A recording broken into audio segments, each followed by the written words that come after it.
Hello learners, welcome back for the new video. In this video, I will explain you about the low cost treatment methods for the treatment of sewage and industrial wastewater. There are many low cost treatment methods such as oxidation pond, aerated lagoon, then constructed wetland, then phytoremediation technique. So in this video, I will explain you only about the oxidation pond. Let's start. Introduction to oxidation pond. It is also called as facultative pond, particularly used in the rural area. Okay, it is also called as facultative. Facultative means it involves the process where the use of anaerobic and aerobic bacteria took place. Okay, यहाँ पे दोनों aerobic और anaerobic दोनों process होती है, इसलिए इसको facultative point भी कहा जाता है और स्टेबलाइजेशन पॉइंट भी कहा जाता है कई बार. ठीक है, तो पर्टिकुलरली ये जो है पर्टिकुलरली रूरल एरिया में ही यूज होता है, क्योंकि वहाँ पे सीवेज ट्रीटमेंट प्लांट प्रोवाइड करने के लिए उतना फंड्स अवेलेबल नहीं रहता. ये भी एक रीज़न है. और दूसरा रीज़न ये है कि ऑक्सीडेशन पॉन्ड के लिए जो एरिया रिक्वायरमेंट है वो एरिया रिक्वायरमेंट बहुत ज़्यादा लगती है. ठीक है, इसीलिए जो और एरिया जो है वो रूरल एरिया में एरिया की रिक्वायरमेंट एरिया की अवेलेबिलिटी जो है वो ज़्यादा रहती है, इसीलिए वहाँ पे कुछ प्रॉब्लम नहीं आता ऑक्सीडेशन पॉन्ड के इंस्टॉलेशन के या कंस्ट्रक्शन के लिए. ठीक है, इधर डायग्राम में देखिए, इधर ये ऑक्सीडेशन पॉन्ड की तो फोटो है. सिंपली क्या है, ओपन टू एटमॉस्फेयर एक एक्सकवेशन किया जाता है एक से 1.25 मीटर के आसपास में, और उसमें उसमें क्या किया था, टोटल वेस्ट वाटर को डिस्पोज किया जाता है. फिर में जैसे जैसे वेस्ट वाटर ट्रेवल करता है, जैसे वेस्ट सपोज इधर से हमने इनलेट दिया, ये वेस्ट वाटर यहाँ से ये पॉइंट तक ट्रैवल करेगा. ट्रैवल करते समय क्या होगा, इसका ट्रीटमेंट होगा और यहाँ से फिर क्या किया जाएगा, इसे ड्रॉन आउट किया जाएगा. ठीक है, ये सिंपली एक बहुत लो कॉस्ट ट्रीटमेंट है, क्योंकि इधर दिख रहेगा तुम्हें कि कोई भी मैकेनिकल डिवाइस यूज नहीं किया है, जैसे एरेटर यूज नहीं किया, मिक्सिंग डिवाइस यूज नहीं किया, कुछ भी नहीं किया है. ठीक है, तो इसका मैकेनिज्म कैसा है, इसका जो रिमूवल कैसा है वो आगे देखेंगे, इसका biological principle. The oxidation pond is an artificial pond, large in area with shallow depth. Artificial pond है, हमें क्रिएट करना पड़ेगा, ऐसा नहीं कि नेचुरली क्रिएट हुआ हुआ है ये. ठीक है, तो और उसकी जो डेप्थ रहेगी, इसकी डेप्थ बहुत कम रहती है, 1 मीटर डेप्थ है, 1 मीटर नियरली 1 मीटर के आसपास डेप्थ प्रोवाइड करते हैं. Design to treat waste water through sunlight, bacteria and algae. इसके जो मेन पैरामीटर है, मेन कंपोनेंट जो है वो सनलाइट, बैक्टीरिया और एल्गी, इन तीनों की वजह से ही जो ट्रीटमेंट है सीवेज का, वेस्ट वाटर का ट्रीटमेंट पॉसिबल हो पाता है. Then treatment of waste water occur due to the dual action of bacteria and algae. जो ट्रीटमेंट ऑफ वेस्ट वाटर है वो बैक्टीरिया और एल्गी के ड्यूअल एक्शन के थ्रू होता है, उसे सिम्बायोसिस एक्टिविटी भी कहा जाता है. वो आगे की स्लाइड में एक्सप्लेन करता हूँ. Oxidation ponds are capable of treating successfully both the raw and settled sewage. Oxidation pond जो है वो दोनों रॉ सीवेज को भी ट्रीट करने की कैपेसिटी रखता है और सेटल्ड सीवेज को भी रखने की कैपेसिटी रखता है. यानी कि जो सेकेंडरी या primary trickling filter primary sedimentation tank का जो इफ्लुएंट है उसे भी ट्रीट कर सकता है सेटल्ड सीवेज को. लेकिन सिर्फ इसको हम डायरेक्टली जो सीवेज है वो डायरेक्टली हम प्रोवाइड नहीं करते हैं ऑक्सीडेशन पॉन्ड को. उसके पहले हमें प्रायर टू ऑक्सीडेशन पॉन्ड हमें स्क्रीनिंग यूनिट प्रोवाइड करना चाहिए और स्किमिंग टैंक भी प्रोवाइड करना चाहिए. स्किमिंग यूनिट प्रोवाइड करना चाहिए रिमूवल के लिए. ठीक है, तो इसलिए जनरली स्क्रीनिंग प्रीफर की जाती है ऑक्सीडेशन पॉन्ड के पहले. Then oxidation pond is stabilization of organic matter which is similar to secondary treatment process of sewage treatment. Oxidation point जो वो सिमिलर है सेकेंडरी ट्रीटमेंट प्रोसेस में है, जैसा सेकेंडरी ट्रीटमेंट प्रोसेस में हमने देखा है, एक्टिवेटेड स्लग प्रोसेस में देखा, फिर ट्रिकलिंग फिल्टर में देखा. तो उसमें जो एक्चुअल मैकेनिज्म है ऑक्सीडेशन ऑफ ऑर्गेनिक मैटर का, वो सेम ही मैकेनिज्म इधर भी यूज हुआ है.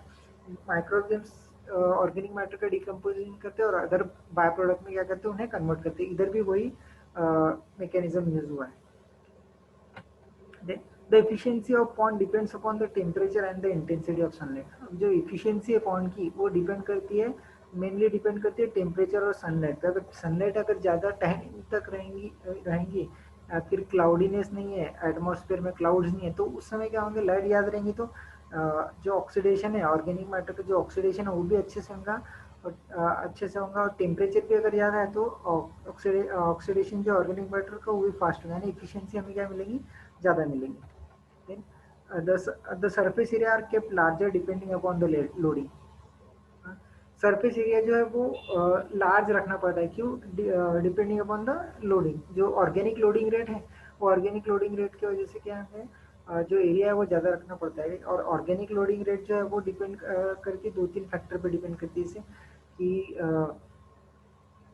उसकी अल्टीट्यूड कितनी है, मीन सी लेवल से उसकी हाइट कितनी है, जो साइट जहाँ पे हमें कंस्ट्रक्ट करना है ऑक्सीडेशन पॉइंट, वो साइट की अल्टीट्यूड कितनी है मीन सी लेवल से, फिर उसकी लैटिट्यूड पोजीशन कितनी है, और ऐसे कई फैक्टर्स है जिससे जो ऑर्गेनिक लोडिंग रेट है वो ऑर्गेनिक लोडिंग रेट डिपेंड करता है, और फिर ऑर्गेनिक लोडिंग रेट की वजह से ही जो सरफेस एरिया वो ज़्यादा आता है। The depth does not play any vital role, ठीक है, डेप्थ जो ज़्यादा इम्पोर्टेंट रोल प्ले नहीं करती, therefore this points are shallow, जो पॉइंट्स रहते हैं वो शैलो रहते हैं। और एक बात बताना चाहता हूँ इधर की, जो ऑर्गेनिक लोडिंग रेट है, ऑर्गेनिक लोडिंग रेट जनरली हम क्या करते हैं, जनरली हमने एक्टिवेटेड स्लज प्रोसेस में भी देखा और अपना ट्रिकलिंग फिल्टर में भी देखा, तो उसका जो फॉर्मूला था वो था Q into S not upon B, यानी the amount of the kg of BOD5 applied to the system per day per metre cube. Okay, यानी Q into S not upon B division में volume था। अब इधर का जो oxidation point का जो ऑक्सीडेशन पॉइंट का जो ऑर्गेनिक लोडिंग रेट है उसका फॉर्मूला है, उसका फॉर्मूला है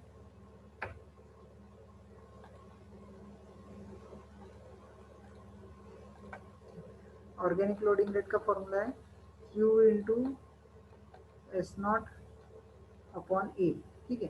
इधर एरिया आता है Q into S not upon A, ये ध्यान में रखना। और ऑक्सीडेशन पॉइंट का जो ऑर्गेनिक लोडिंग रेट का फॉर्मूला उसके डिवाइडेशन में एरिया आता है Q into S not upon A. बाकी जगह activated slip process trickling filter में यहाँ पे Q into S not upon B.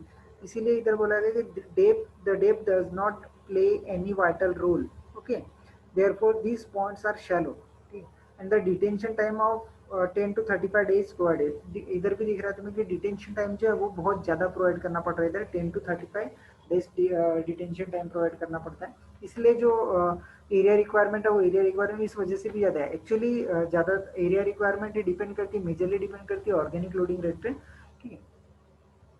Then types of oxidation point, oxidation type point के कौन कौन से टाइप है, aerobic pond, anaerobic pond, facultative pond। aerobic pond यानी with only with the help of aerobic bacteria, जो oxidation है organic matter का वो only with the help of aerobic bacteria। anaerobic में with the help of anaerobic bacteria। facultative में यानी दोनों bacteria अगर रहेंगे तो होंगे।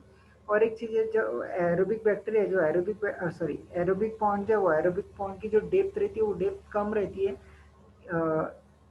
उसके बाद में जो एनोरोबिक बैक्टीरिया वो एनोरोबिक बैक्टीरिया की जो डेप्थ है वो ज़्यादा रहती है। सबसे ज़्यादा एनोरोबिक बैक्टीरिया की एनोरोबिक पॉन्ड की जो डेप्थ है वो एनोरोबिक पॉन्ड की जो डेप्थ है सबसे ज़्यादा रहती है। देन फैकल्टेटिव पॉन्ड की जो डेप्थ है वो इंटरमीडिएट रहती है, एरोबिक बैक्टीरिया से एरोबिक पॉन्ड से ज़्यादा और एनोरोबिक पॉन्ड से कम।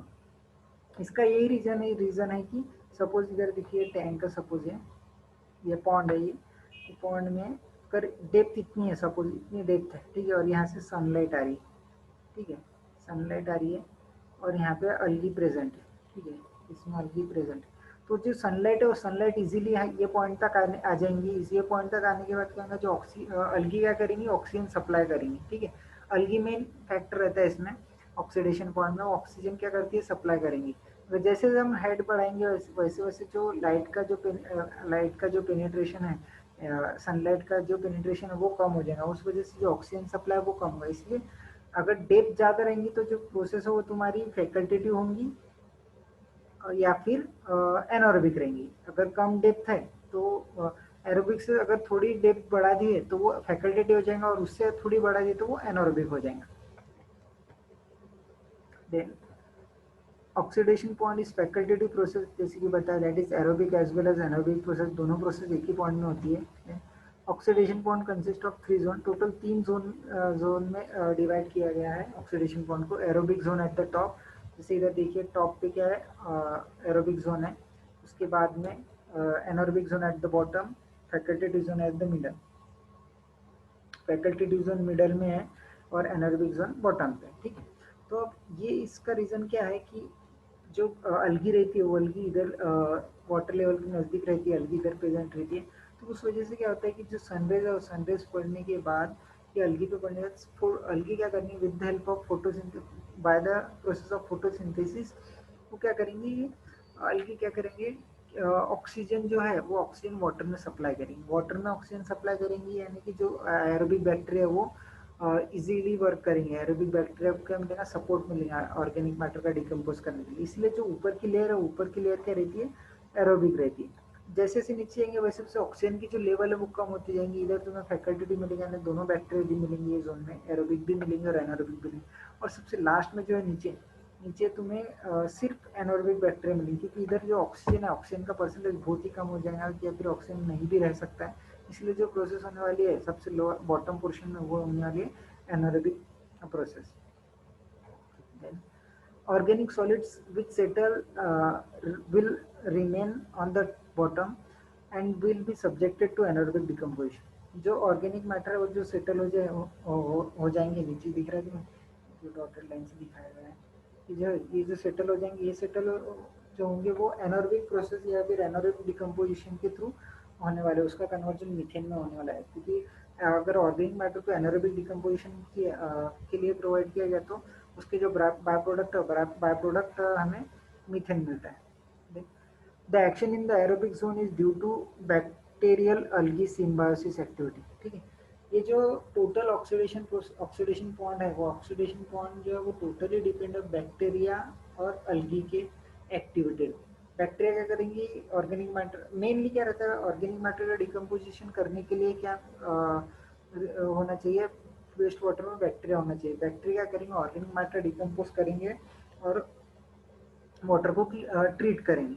अलगी का इधर क्या यूज है, वो अलगी का यूज जो है वो अभी आगे आगे की स्लाइड में बताऊंगा। अलगी का सिंपल यूज है कि उसे ऑक्सीजन सप्लाई करना है, बैक्टीरिया को क्या करना है, उसे ऑक्सीजन सप्लाई करना है, ठीक है।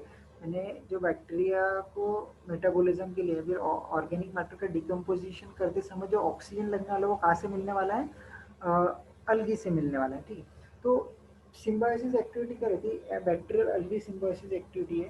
तो सिम्बायोसिस एक्टिविटी यानी कि दोनों चीज जो है बैक्टीरिया, दोनों चीज जो है बैक्टीरिया और अलगी वो एक में के ऊपर डिपेंड है। जैसे कि बैक्टीरिया को क्या चाहिए उसके सर्वाइवल के लिए, फूड और ऑक्सीजन। फूड तो उसे मिल जाएगा वाटर में से, ऑर्गेनिक मैटर जो है वो। ऑक्सीजन कौन देगा उसे, ऑक्सीजन देगा अलगी। अब अलगी को सर्वाइवल के लिए क्या चाहिए, सनलाइट और कार्बन डाइऑक्साइड। सनलाइट तो ऊपर से मिल जाएगा सन रेज की वजह से, और जो कार्बन डाइऑक्साइड है, कार्बन डाइऑक्साइड कहाँ से मिलेगा, कार्बन डाइऑक्साइड मिलेगा जो बैक्टीरिया ऑर्गेनिक मैटर का ऑक्सीडेशन करेंगे उस समय क्या करेंगे, अलगी उस समय क्या करेंगे, बैक्टीरिया कार्बन डाइऑक्साइड रिलीज करेंगे, वो कार्बन डाइऑक्साइड को यूज करेंगे, अलगी यूज करेंगे। तो ये जो एक्टिविटी, ये एक्टिविटी को कहा जाता है सिम्बायोसिस एक्टिविटी, और ये बैक्टीरियल अलगी सिम्बायोसिस एक्टिविटी है। Then mechanism of purification, mechanism कैसा है ऑक्सीडेशन पॉइंट में, बैक्टीरियल अलगी सिम्बायोसिस एक्टिविटी पे टोटली डिपेंड है। अब सपोज देखिए तुम, ये जो है ये ऑक्सीडेशन पॉइंट का सेक्शन है। तो ऊपर का जो लेयर है वो ऊपर का लेयर एरोबिक है, बीच में का जो है वो फैकल्टेटिव है, और नीचे का जो है वो एनॉर्बिक, जैसे कि हमने अभी देखा। तो जैसे ही रॉ वाटर जो है, रॉ वेस्ट या रॉ वाटर जो है वो एंटर करेगा, तो उसके जो रॉ वाटर में क्या, फिर सीवेज में के जो लार्जर साइज के सस्पेंडेड सॉलिड्स है, जो लार्जर साइज के सस्पेंडेड सॉलिड्स है वो सेट लेवल सॉलिड्स रहने वाला है। तो वो क्या हो जाएंगे, पूरे के पूरे सॉलिड्स क्या हो जाएंगे, सेटल हो जाएंगे इधर नीचे, ठीक है, लोअर जोन में यानी बॉटम जोन पे जहाँ पे एनॉर्बिक प्रोसेस होती है। और वहाँ पे सेटल होने के बाद वो ऑर्गेनिक मैटर पे क्या होने वाला है, ऑर्गेनिक एनारोबिक प्रोसेस होने वाली है। और एनारोबिक प्रोसेस में क्या होने वाला है, एसिड फॉर्मेशन होने वाला है, इंटरमीडिएट स्टेज है एसिटोजेनेसिस एंड एसिडोजेनेसिस। और उसके बाद में क्या होता है कि मीथेन फॉर्म होता है, CH4 क्या है, मीथेन फॉर्म होता है। और ये हो गया एनारोबिक प्रोसेस। और ये CH4 CO2 NH3 क्या होते हैं, ऊपर लिबरेट हो जाते हैं, यानी गैस है, गैस है तो ऑब्वियसली क्या होने वाले, ऊपर ही आने वाले, ऊपर लिबरेट होते हैं, ठीक है। लिबरेट होते हैं, बाद में हम लिंक करेंगे उसे। तो जब सेटलेबल सॉलिड तो नीचे चल गया, जो नॉन सेटलेबल है, सस्पेंडेड सॉलिड्स है, जो सस्पेंशन में है, उनका क्या होता है कि जो ऑर्गेनिक मैटर है, वो ऑर्गेनिक मैटर को बैक्टीरिया क्या करने वाली है, वो बैक्टीरिया उसे डिकम्पोज करेंगी। ठीक है, बैक्टीरिया डिकम्पोज करेंगे तो डायरेक्टली तो डिकम्पोज नहीं करेंगे, उससे चाहिए ऑक्सीजन। ठीक है, वो ऑक्सीजन कंज्यूम करेंगी। ठीक है, वो ऑक्सीजन कंज्यूम करेंगे, वो ऑक्सीजन उसे कहाँ से मिला, अलगी से मिला है। ठीक है, वो ऑक्सीजन कंज्यूम करेंगी बैक्टीरिया, और उसका कन्वर्जन जो है ऑर्गेनिक मैटर का कन्वर्जन क्या में करने वाली है, CO2 NH3 फॉस्फोरस। ठीक है, नाइट्रोजन फॉस्फोरस में कन्वर्जन होने वाला और न्यू सेल फॉर्म होने वाले, यानी न्यू बैक्टीरिया भी क्या होने वाले, फॉर्म होने वाले, ये चीज हो गई। ठीक है, अब बैक्टीरिया ने क्या रिलीज किया, कार्बन डाइऑक्साइड रिलीज किया, नाइट्रोजन रिलीज किया, फॉस्फोरस रिलीज किया। अब अलगी को की ग्रोथ के लिए जो है कार्बन डाइऑक्साइड भी इंपॉर्टेंट है, और नाइट्रोजन फॉस्फोरस जो वो न्यूट्रिएंट्स है वो भी इंपॉर्टेंट। ठीक, तो ये क्या करेंगे, अलगी क्या करेंगे कि ये जो तीनों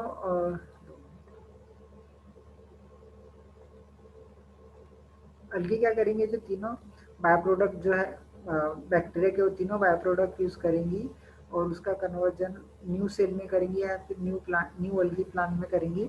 और बाकी जो है फोटोसिंथेसिस के थ्रू क्या करने वाली है, अलगी ऑक्सीजन सप्लाई करने वाली है। ठीक है, अब ये ऑक्सीजन सप्लाई, यानी इंटरकनेक्टेड है दोनों, अलगी और बैक्टीरिया क्या है, इंटरडिपेंडेंट है एक में के ऊपर। ठीक है, अब ये होने के बाद जैसे सीवेज ट्रैवल करेंगे वैसे वैसे ऑक्सीडेशन होते रहेंगे, और आखिरी में जो मिलेंगे हमें एफ्लुएंट मिलेगा, जो जिसकी क्वालिटी अच्छी रहने वाली है, उसमें अल्गल भी रह सकता है और बैक्टीरियल सेल भी रह सकते हैं। ठीक है, और एक चीज बात है इधर, जो अब टोटली अलगी जो है वो फोटोसिंथेसिस प्रोसेस पे डिपेंड है। ठीक, और फोटोसिंथेसिस प्रोसेस जो है वो डिपेंड करती है सनलाइट पे। ठीक है, तो इसका मतलब है कि अलगी ऑक्सीजन कब प्रोड्यूस करने वाली है, only in day time. Day time में ही अलगी क्या करेंगी, ऑक्सीजन प्रोड्यूस करेंगे, बाकी टाइम में ऑक्सीजन प्रोड्यूस नहीं करेंगे। इसलिए जो डे टाइम है, डे टाइम या थोड़ा सा शाम से थोड़ा सा 1-2 घंटे के बाद का, जब तक ऑक्सीजन वाटर में प्रेजेंट है, उस समय जो ये ऑक्सीडेशन बॉन्ड है वो इफेक्टिवली वर्क करेगा, क्योंकि ऑक्सीजन सप्लाई होते रहेंगे माइक्रोऑर्गेनिम्स को, और माइक्रोऑर्गेनिम्स क्या करेंगे, कंटिन्यूसली वर्क कर देंगे। नाइट टाइम में ऑक्सीजन की लेवल कम हो जाएंगी, और फिर नाइट टाइम में जो है वो उतना इफेक्टिवली वर्क नहीं करेगा। ठीक है, और दूसरी चीज की रेनी सीजन रह गया, या फिर ऐसा समय कि बहुत समय से सन रेज या सनलाइट नहीं आया और फोटोसिंथेसिस प्रोसेस नहीं है, तो उस समय भी जो ऑक्सीडेशन पॉइंट है, वो ऑक्सीडेशन पॉइंट के फेल होने के चांसेस क्या रहते हैं, बहुत ज़्यादा रह जाते हैं। ठीक है, सो और एक चीज़ है कि जो ऑक्सीजन इधर जो दिख रहा है, गैसेस, कार्बन डाइऑक्साइड, ऑक्सीजन जो है, अब ये ऑक्सीजन जो है, ऑक्सीजन का एक्सचेंज होता रहा है। ऑक्सीजन वाटर में से एयर में भी जा सकता है और एयर में से वाटर में भी आ सकता है। अब एयर में से वाटर में कब जाएगा वो देखते हैं, और वाटर में से एयर में, अब जब डे टाइम है, डे टाइम में क्या होने वाला है, डे टाइम में ऑक्सीजन की जो लेवल है, वो ऑक्सीजन की लेवल वाटर में ज़्यादा रहेंगी, क्योंकि फोटोसिंथेसिस प्रोसेस चालू रहेंगी, उस वजह से ऑक्सीजन जो है अलगी रिलीज करते रहेंगी। तो डे टाइम में क्या रहेगा कि जो ऑक्सीजन का कॉन्सेंट्रेशन वाटर में, तो वो ज़्यादा रहेंगे, इसलिए डे टाइम में क्या करेंगे, रिलीज करेंगे एयर में। और नाइट टाइम में क्या, इसकी रिवर्स केस होंगे, इसलिए नाइट टाइम में क्या करेंगे, ये एक्सेप्ट करेंगे और कार्बन ऑक्सीजन को। ठीक है, सेम रिवर इस कहीं वाइस वर्सा केस क्या है, कार्बन डाइऑक्साइड का वाइस वर्सा केस क्या है, वो होने वाली है। ठीक है, तो ये था पूरा बैक्टीरियल अलगी सिम्बायोसिस एक्टिविटी। ठीक है, और ये जो मैकेनिज्म है, टोटल मैकेनिज्म इस प्रकार का है इसका।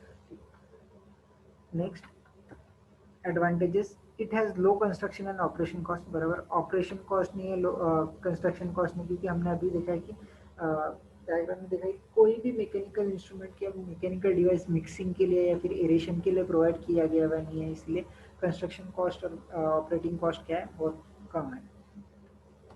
Then the action involve is a natural one. Action जो है वो नेचुरल प्रोसेस है, जो टोटली क्या है, नेचर पर डिपेंड है, इसलिए कॉस्ट भी कम लगने वाले है, सुपरविजन भी कम लगने वाला है। ठीक है, तो ये भी एक एडवांटेज है। तो operation maintenance are simple and easy. Operation maintenance जो इसका बहुत सिंपल है, इसे कुछ भी टेक्निकल या फिर सुपरविजन की जरूरत नहीं है। It do not required skilled operational staff. Skilled operation staff की जरूरत नहीं है। सिंपल प्रोसेस है, सिंपली क्या करना पड़ेगा, जो सीवेज है उस सीवेज को पॉन्ड में डालना पड़ेगा और बाहर से निकालना पड़ेगा। यानी आउटलेट से क्या करना पड़ेगा, और वो भी ऑटोमेटिकली जाने वाला है, बराबर स्लोप वगैरह प्रोवाइड किया, तो इसलिए स्किल्ड सुपरविजन की भी जरूरत नहीं है। It prove economical where land is cheaply available and suitable in dry climate. ये जनरली इकोनॉमिकल का है जहाँ पे लैंड की जो प्राइस है वो लैंड की प्राइस बहुत कम है, और जो एरिया है वो एरिया मेजरली 12 मंथ में जो 12 मंथ का जो पीरियड 1 ईयर में ज़्यादा से ज़्यादा टाइम क्या रहना चाहिए, वो एरिया ड्राई क्लाइमेट रहना चाहिए, यानी सनलाइट जो है वो आती रहनी चाहिए, क्योंकि सनलाइट पे ही टोटली डिपेंड है। Then these are highly efficient in the removal of BOD। ये जो है ऑक्सीडेशन पॉइंट जो है वो हाईली इफिशियंट है BOD रिमूवल के लिए। जनरली जो इफिशियंसी मिलती है वो 90% मिलती है, ऑब्वियसली होनी भी चाहिए, क्योंकि जो डिटेंशन टाइम है वो डिटेंशन टाइम इधर हमने देखा है कि वो डिटेंशन टाइम क्या है, बहुत ज़्यादा है। Then disadvantages, in this process the biomass concentration is relatively low, 25 to 50 milligram per liter compare to activated sludge pressure 3000 to 5000। ठीक है, अब इधर जो बायोमास कंसंट्रेशन है वो बायोमास कंसंट्रेशन क्या है, बहुत कम है, 25 टू 50 मिलीग्राम पर लीटर। इसी वजह से जो डिटेंशन टाइम है, डिटेंशन टाइम इसका बहुत ज़्यादा है, क्योंकि बायोमास कंसंट्रेशन कम है। Then large area is required भी, बहुत ज़्यादा एरिया लगता है इसे, क्योंकि ऑर्गेनिक लोडिंग रेट पे डिपेंड है, जो एरिया है बहुत ज़्यादा लगता है, इसलिए ये भी एक डिसएडवांटेज है।